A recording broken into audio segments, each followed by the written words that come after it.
I overheard my parents planning with my brother to drain the family business move, the money, and put the blame on me. So I reported the fraud and the investigation sent them straight to prison. So I, 28 male, have been the invisible kid in my family my entire life. My younger brother Kevin, 25 male, has always been treated like he's God's gift to humanity while I'm basically just the background character nobody gives a crap about. The favoritism in our house is so obvious it would make a sitcom writer blush. I'm not even exaggerating. This is some straight-up golden child versus scapegoat type situation that would make a family therapist write an entire textbook. Let me break this down for you guys. Since I turned 18, I've been expected to contribute to the family business while Kevin just existed. Yeah, you read that right. I worked 60-hour weeks growing Hartwell restorations from a $2 million operation to $15 million, and Kevin showed up maybe twice a year for photo ops.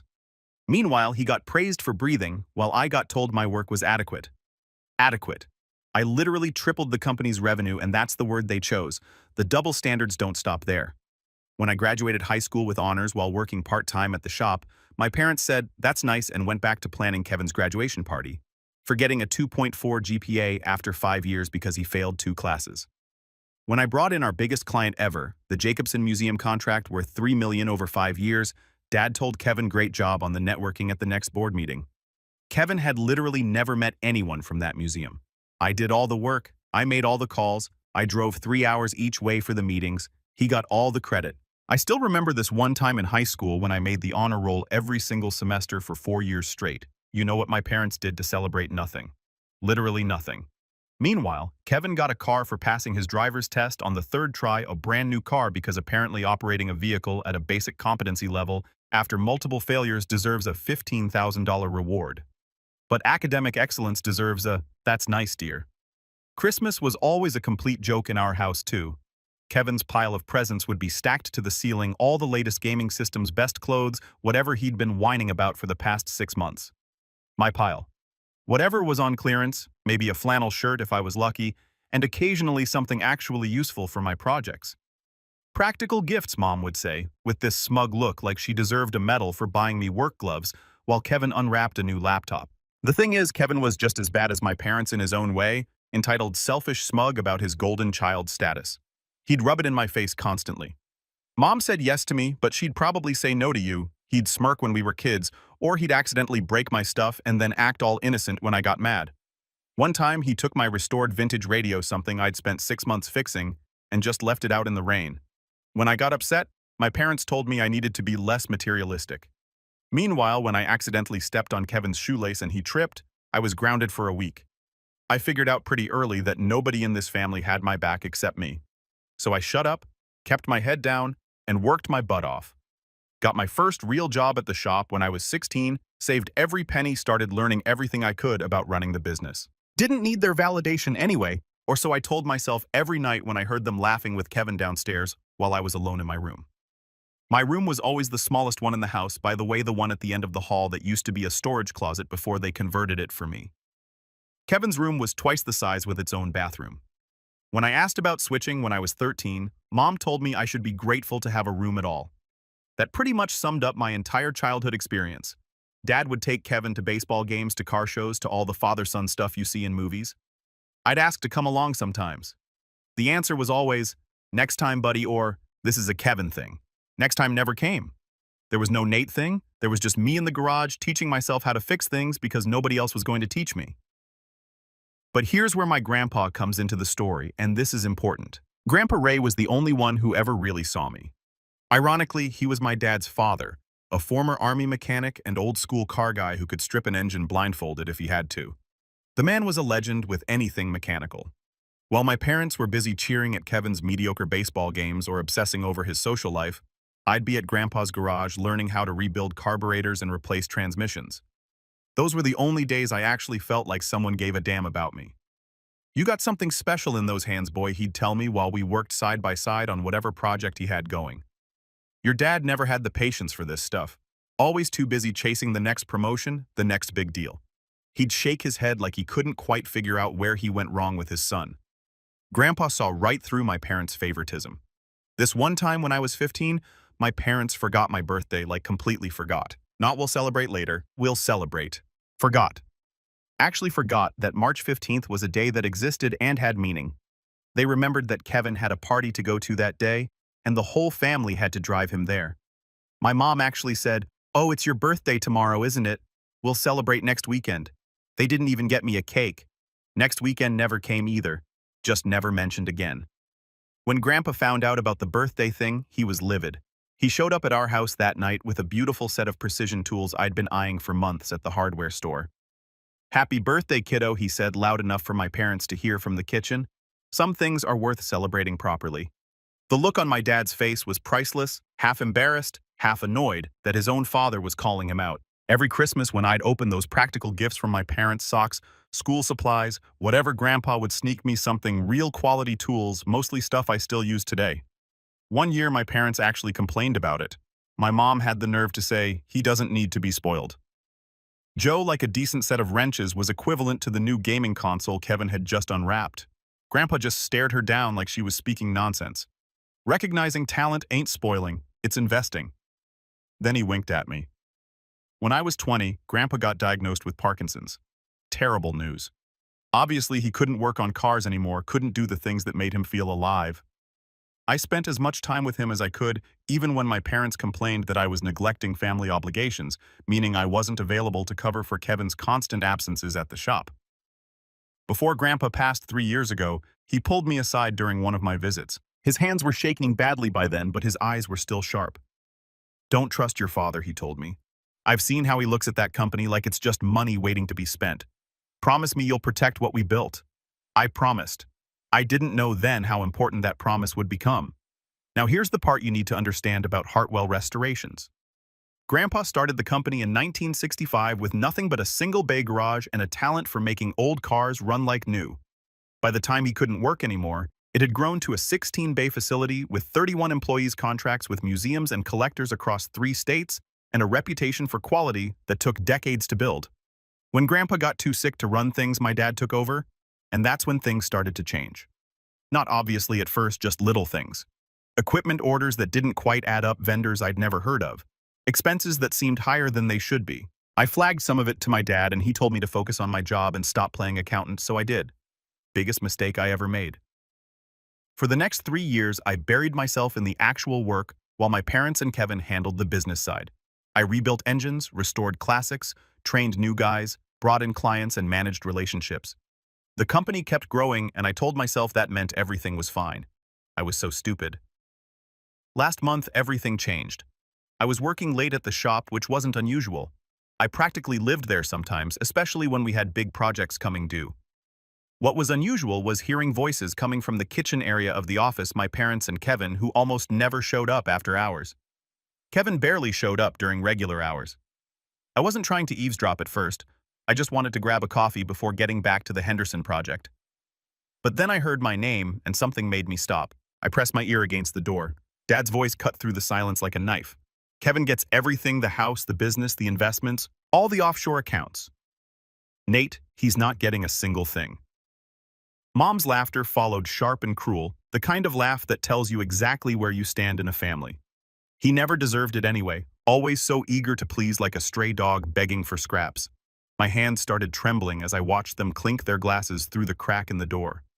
28 years of being their son, 28 years of staying late, covering Kevin's phantom shifts, taking the blame for his screw-ups, being the reliable workhorse who never complained, and they'd already written me out of existence like I was some clerical error they finally got around to fixing. But that wasn't even the worst part, not even close. "The bankruptcy filing is ready," Dad continued. "We file Friday. By Monday, Hartwell Restorations will be gutted. The money will be offshore and we'll be set for life. I'm thinking Costa Rica. They don't extradite." I almost stopped breathing. Bankruptcy, offshore money. What the hell was he talking about? "What about the employees?" Kevin asked, not with concern, with idle curiosity, like he was asking about the weather. "They should have saved more," Mom said dismissively. "Not our problem. That's 31 people who should have planned better for their futures. And the vendors, Kevin, again. They'll get pennies on the dollar in the bankruptcy proceedings," Dad said with a shrug I could hear in his voice. "Maybe nothing. That's business. 31 employees' families who'd worked alongside me for years. Robert, who worked double shifts to pay for his wife's cancer treatments. James, who'd been with the company since before I was born. Angela, who was putting 2 kids through college on her salary. They were going to destroy all of them and just walk away. I had to grip the door frame to keep from falling over. But then I heard something that made my blood run cold. "What about Nate?" Kevin asked. "He's been asking questions about the Henderson account discrepancies. Noticed some numbers didn't add up." There was a pause. Then Dad spoke again, his voice calm and matter-of-fact. "Don't worry about Nate. After Friday, he won't be able to cause any problems. I've already got the termination letter ready. We'll say he was skimming from the parts inventory. Been doing it for years. Easy to prove with some creative documentation. Will anyone believe that Kevin sounded skeptical? Who's going to question it?" Mom laughed. "The adopted kid versus the real family. Please. We've been building this narrative for years. Nate the screw-up. Nate who can't manage money. Nate who's jealous of his successful brother. By the time we're done, everyone will believe he was stealing from his own grandfather's company. Adopted." The word hit me like a physical blow. "You think he ever suspected?" Kevin asked. "That he's adopted?" Dad snorted. "Please. The kid's so desperate for our approval he'd believe anything we told him. We've been using him for free labor for a decade. He never questioned why we treat Kevin differently because he's too pathetic to consider the obvious answer." They all laughed, all three of them laughing at me at how stupid I was, at how easily they'd manipulated me for my entire life. I don't remember walking back to my room that night. Don't remember much of anything except lying on my bed staring at the ceiling, feeling like the floor had dropped out from under me. Adopted, they were going to frame me. They were going to destroy 31 families. And they'd been planning it for years. But as the shock wore off, something else took its place. Not sadness, not self-pity, anger, cold-focused anger. They thought I was pathetic. They thought I was stupid.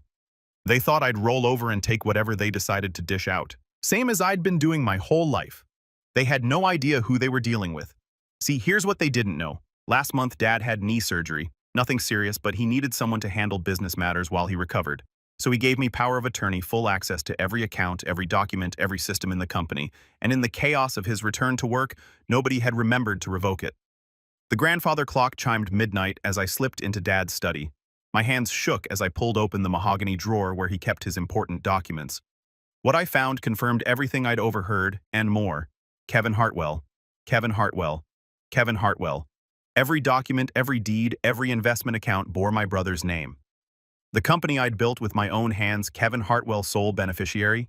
The house where I'd grown up, Kevin Hartwell future owner. Even the equipment I'd personally selected and maintained was listed as Kevin's property. But the financial records were what really mattered, and they were damning. Over the past 18 months, my parents had been systematically draining Hartwell restorations. I traced every transaction, every shell company, every offshore wire transfer. Ghost employees on payroll. People who didn't exist, drawing salaries that went straight to hidden accounts. Nearly 400,000 in the last year alone. Inflated vendor contracts with kickbacks funneled to companies my dad secretly controlled. Another 2 million equipment purchases that were billed twice, 3 times to different budget categories. The same diagnostic computer supposedly bought 6 times. Fake insurance claims, phantom repairs, client deposits that never made it to the actual accounts, $8 million.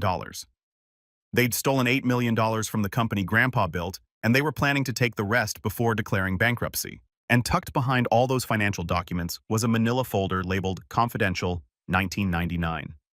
Inside was my adoption certificate. Nathan Hartwell adopted by Richard and Gloria Hartwell.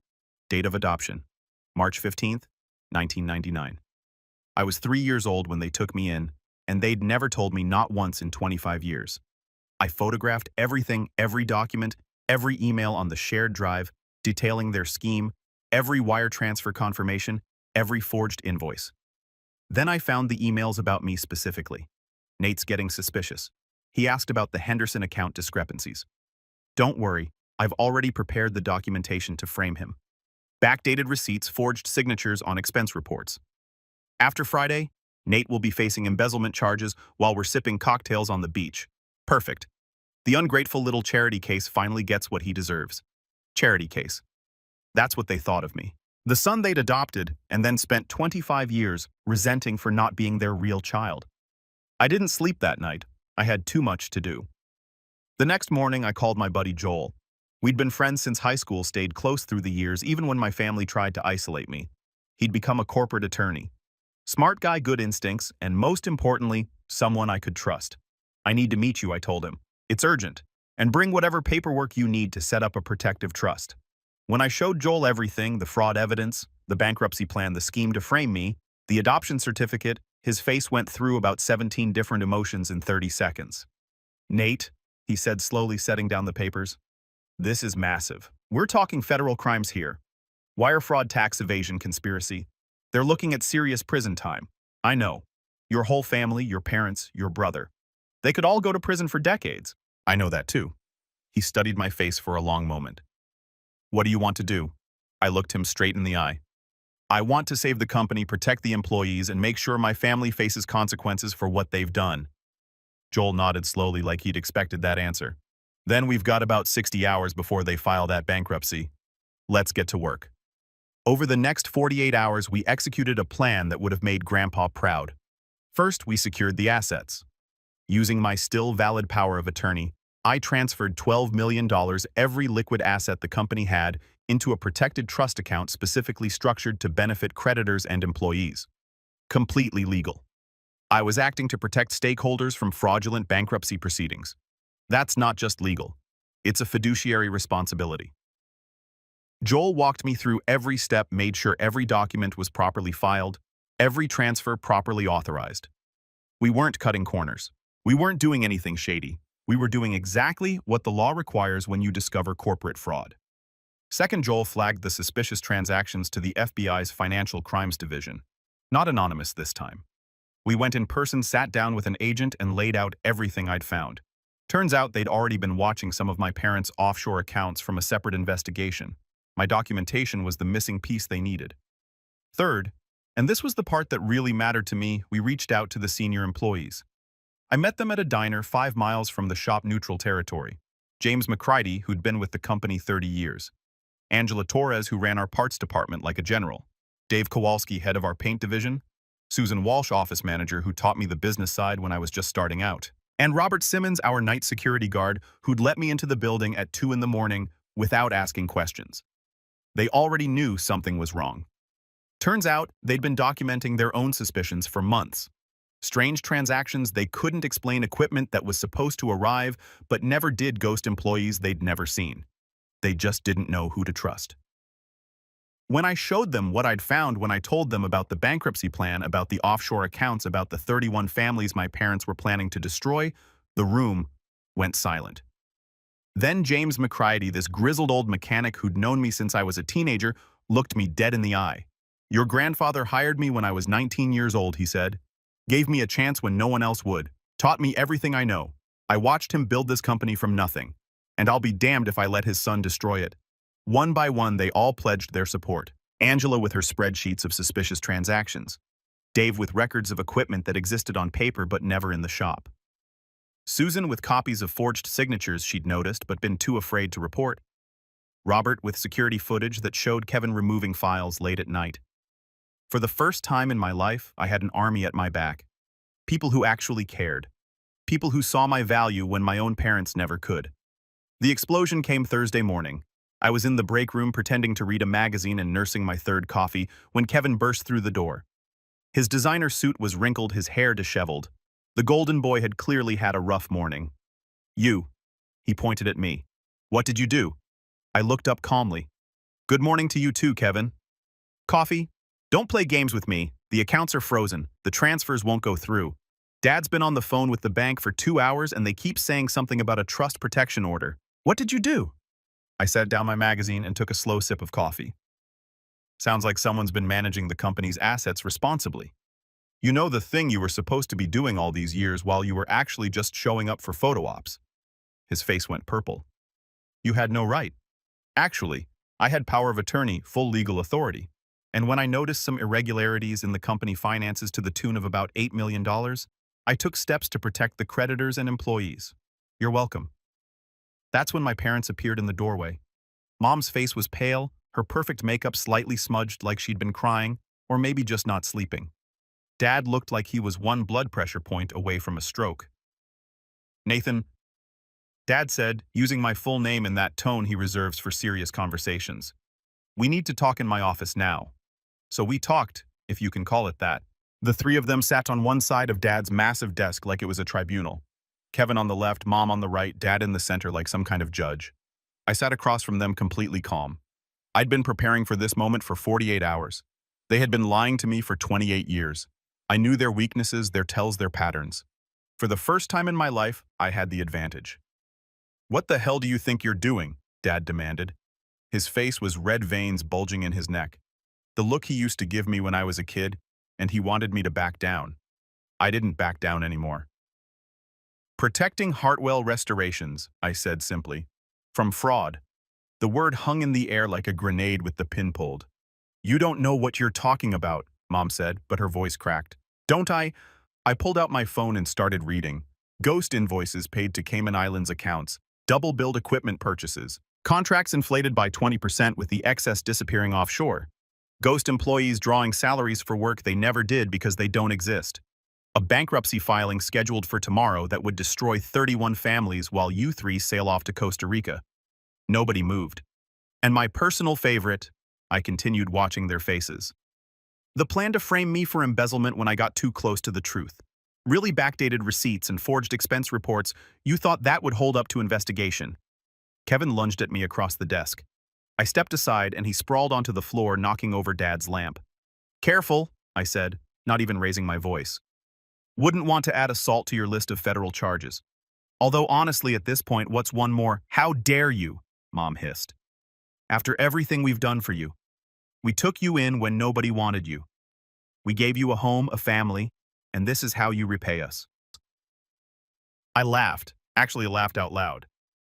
"A family? You mean the family that made me pay rent while Kevin lived free? The family that gave him credit for my work? The family that forgot my birthdays and threw parties when Kevin passed his driver's test on the third try? That family. You were always so ungrateful," Dad snarled. "Do you know how much it costs to raise you, to feed you, to put a roof over your head? You owe us everything." "What I owe," I said, standing up, "is to the 31 employees you were planning to betray, to the vendors you were going to stiff, to Grandpa's legacy that you were going to destroy for a beach house in Costa Rica. That's who I owe, not you. Never you." Dad's phone rang. He glanced at the screen and went gray. "Who is it?" Mom asked. "Unknown number." He answered it, and I watched his face change as he listened. When he hung up, his hand was shaking. "That was the FBI," he said. "They want to talk to all of us. They're sending agents now." I smiled. "I know. I called them 2 days ago." The next few hours were the most satisfying of my entire life. FBI agents swarmed the building. They had warrants for everything: financial records computers, files, the works. They'd been building a case even before my documentation arrived, but they hadn't had enough evidence to move forward. My records were the missing piece. Kevin was the first to be arrested. They found him trying to shred documents in the back office. He started crying when they put the cuffs on, blubbering about how it wasn't his idea, how Mom and Dad made him do it. Classic Kevin, never taking responsibility for anything. Mom went next. She tried the "I'm just a wife, I didn't know anything about the business" defense, until they showed her the emails where she discussed which employees to fire first and how to maximize the pain for those ungrateful workers. Dad was last. He tried to bluff his way through it, playing the successful businessman unfairly targeted. That lasted until they started listing the charges: wire fraud, tax evasion, money laundering, conspiracy, attempted fraud. The list went on. He stopped in front of me on his way out, handcuffed behind his back. "We raised you," he said. "We gave you everything." "You gave me scraps," I replied. "And then you tried to take even those away. Grandpa built this company on integrity. You destroyed it with greed. The difference between us is that I actually learned something from him." "You'll regret this," he said, and there was real venom in his voice. "Blood is thicker than water, boy. Family is everything." "You're right," I said. "Family is everything. That's why I'm protecting the family that actually matters, the 31 people who built this company while you were busy stealing from it." They loaded him into the car. I never saw him outside a courtroom again. Now here's where it gets really interesting. Remember how I mentioned Grandpa's will? Turns out there was more to it than anyone knew. 2 days after the arrests, I got a call from Grandpa's lawyer, the one who'd handled his estate. He asked me to come to his office for an urgent matter. Turns out Grandpa had suspected his son's greed for years. He'd watched how my parents treated me. He'd seen the signs of financial manipulation even before he got sick. And he'd prepared. There was a clause in the will, a secret edition, that only activated under specific circumstances, namely if the company faced bankruptcy proceedings or if any member of the family faced criminal charges related to fraud. The clause stated that in that event, all ownership of Hartwell Restorations would transfer immediately to me. Your grandfather came to me 5 years ago, the lawyer explained. He knew what his son was capable of. He wanted to make sure the company he'd built would survive, and he wanted to make sure you'd be the one to save it. He handed me a letter, Grandpa's handwriting shaky but determined. My dearest Nathan, if you're reading this, then my worst fears have come true. My son has chosen greed over honor, and Hartwell Restorations faces its darkest hour. I've watched you grow from that scared little boy your Aunt Patricia brought to our door into a man of integrity and strength. Blood doesn't make family son. Character does. You've shown more dedication to our legacy than William ever did. Save our company. Save our people. Be the Hartwell I always knew you could be. All my love, Grandpa Ray. I'm not going to lie. I had to step out for a minute when I read that. The trial took 3 months. Federal court packed galleries' daily news coverage. The evidence was overwhelming. Between my documentation, the employee records, and the FBI's investigation, there was no way out. I testified on the second day, walked into that courtroom, and sat 10 feet from the people who'd raised me. Mom wouldn't look at me. Dad glared like he could burn holes through my skull. Kevin just looked broken like a child who'd finally learned that actions have consequences. I told the jury everything, the fraud I'd discovered, the plan to frame me, the bankruptcy scheme that would have destroyed 31 families, the adoption I'd never known about, and how they'd used it as justification for treating me as less than human for my entire life. When Mom's lawyer tried to discredit me, called me a disgruntled employee seeking revenge, and suggested I'd fabricated evidence, the prosecutor showed the jury the emails. The ungrateful little charity case finally gets what he deserves. He's so pathetic he'd believe anything we told him. After Friday, Nate will be facing embezzlement charges while we're sipping cocktails on the beach. That pretty much ended that defense. Dad got 12 years, Mom got 8. Kevin got 10 plus an additional 2 for obstruction when he tried to destroy evidence after his initial arrest. He'd actually attempted to wipe the company's servers before the FBI could copy them. Didn't realize we had off-site backups that I'd set up 2 years earlier because I was apparently the only person in that company who actually planned for emergencies. Frank Duca, my dad's business partner who helped facilitate the offshore transfers, flipped on everyone and got 5 years. Last I heard, his wife divorced him and his kids won't return his calls. But the real victory wasn't watching them get sentenced. It was what happened to Hartwell Restorations. With controlling interest now legally mine thanks to Grandpa, I had a choice. I could run the company myself, cash out and disappear with the money, or do something different. I chose door number 3. We converted Hartwell Restorations to an employee-owned company. The 31 workers who would have lost everything instead became part owners of a business worth $15 million. I'll never forget the day we signed the papers. James McCready, who'd been with the company for 30 years, sat at that conference table and stared at his shares like he couldn't believe they were real. First time I've ever owned anything of real value, he said, his voice rough. First time in my whole life. Angela Torres used her equity stake to finally pay off her kids' student loans. Dave Kowalski took a sabbatical, his first real vacation in 15 years, and came back energized and full of new ideas. Susan Walsh got promoted to CFO because nobody knows the company finances better than she does. And Robert Simmons, the night security guard, who let me into the building at 2 in the morning without asking questions, used his shares to finally get his wife the cancer treatment she needed. The treatment that wasn't covered by insurance. The treatment he'd been working double shifts for 3 years trying to afford. His daughter Maria graduated from state last month. Honors degree in accounting. She works in our finance department now, making sure what my parents did can never happen again. As for me, I kept a small ownership stake but stepped back from day-to-day operations. The company's in good hands with people who actually care about it, people who earned their positions through hard work, not nepotism. I used part of my share to find my biological family. Hired someone to track down my records, trace my history, figure out where I actually came from. My birth mother, Caroline, passed away when I was 3 years old. That part was true. But her sister, my Aunt Patricia, had been searching for me for 20 years. She'd sent letters to the Hartwell house every year on my birthday. Cards at Christmas, photos of my mother, of my grandparents, of the family I never knew I had. The Hartwells threw them all away. 20 years of letters gone. When Patricia and I finally met, I almost couldn't believe it. She looked like me. Same eyes, same stubborn chin, same way of standing like we're ready for whatever comes next. She told me about my mother. Caroline was 22 when she had me. Poor, working 2 jobs, no support system. She thought giving me to the Hartwells would give me a better life. They seemed successful, stable, like good people. She didn't know what they really were. Nobody did. Patricia has pictures now of my mother holding me as a baby of my grandparents, who passed before they could know I existed, of a family that wanted me. Update 6 months later. Legacy Restorations just posted its best quarter in company history. Revenue up 23%. We got written up in 3 industry publications as a model for employee ownership. But here's the real update you guys want to hear about. Last Tuesday, I got a call from Agent Martinez at the FBI. Turns out my parents had been trying to run a scheme from inside prison.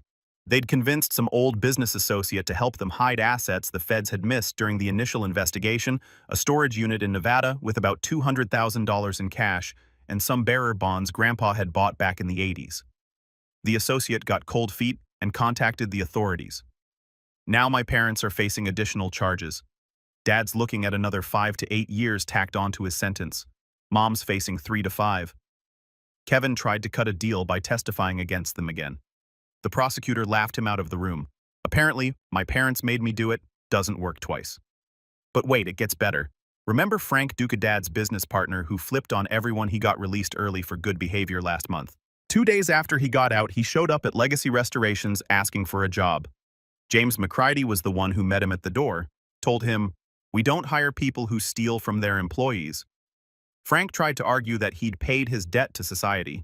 James reminded him that Maria Simmons had to defer college for 2 years because of what he helped do to her father's pension. Frank left and hasn't been back. 3 weeks ago, I got a certified letter from a law firm in Chicago. Turns out, my brother had a life insurance policy that the Hartwells had been collecting on for 25 years. They'd forged documents to make themselves the beneficiaries after Caroline died. Patricia and I are suing to recover the funds. Our lawyer says it's an open hands case. The Hartwells are going to have to pay back every penny plus interest. We are donating it all to the Caroline Chen Memorial Fund. Speaking of which, we awarded our first 2 scholarships last week, a kid named Marcus from the South Side who wants to be a diesel mechanic, and a girl named Jenny whose dad worked at Legacy for 15 years before he passed. Full rides for both of them, trade school tools, living expenses, everything. Patricia cried when we handed out the certificates. So did I, honestly. Oh, and one more thing. Last month, I was going through some of Grandpa's old papers that Patricia had saved. Found a letter he wrote to my birth mother back in 1999, right after the adoption. He tried to contact her, tried to make sure she was okay, that she knew I was being taken care of. The Hartwells intercepted the letter and never sent it, but Grandpa kept a copy of it. He promised Caroline that he'd watch over me, that he'd make sure I grew up knowing I was valued, that he'd protect me from his son if it ever came to that. He kept that promise. Even from the grave, he kept it. Final update. Someone asked what happened to the house I grew up in. The feds seized it as part of the asset forfeited. It went to auction last month. I bought it not to live in. God, no. Too many bad memories in those walls. I donated it to a nonprofit that provides transitional housing for young adults aging out of foster care, kids who aged out of the system with nowhere to go, kids like I would have been if the Hartwells hadn't taken me in. The organization renamed it the Raymond Hartwell House after my grandfather. There are 6 young people living there now, getting job training and life skills support, learning that they matter, that someone gives a damn about them. First resident moved in 3 weeks ago, a kid named Terrence, 19 years old, aged out of foster care with nothing but a garbage bag of clothes. He's working at Legacy now, learning to restore classic cars. James McCready took him under his wing. Last week, Terrence asked me why I did all this, why I bought the house, started the scholarships, gave him a job. I told him the truth. Someone did it for me once, a grandfather who saw me when nobody else did. Now it's my turn to pass it on. He nodded like he understood. Then he went back to work on a 1969 Camaro we're restoring for a client in Texas. Good kid. Reminds me of myself at that age, hungry, determined, ready to prove everyone wrong.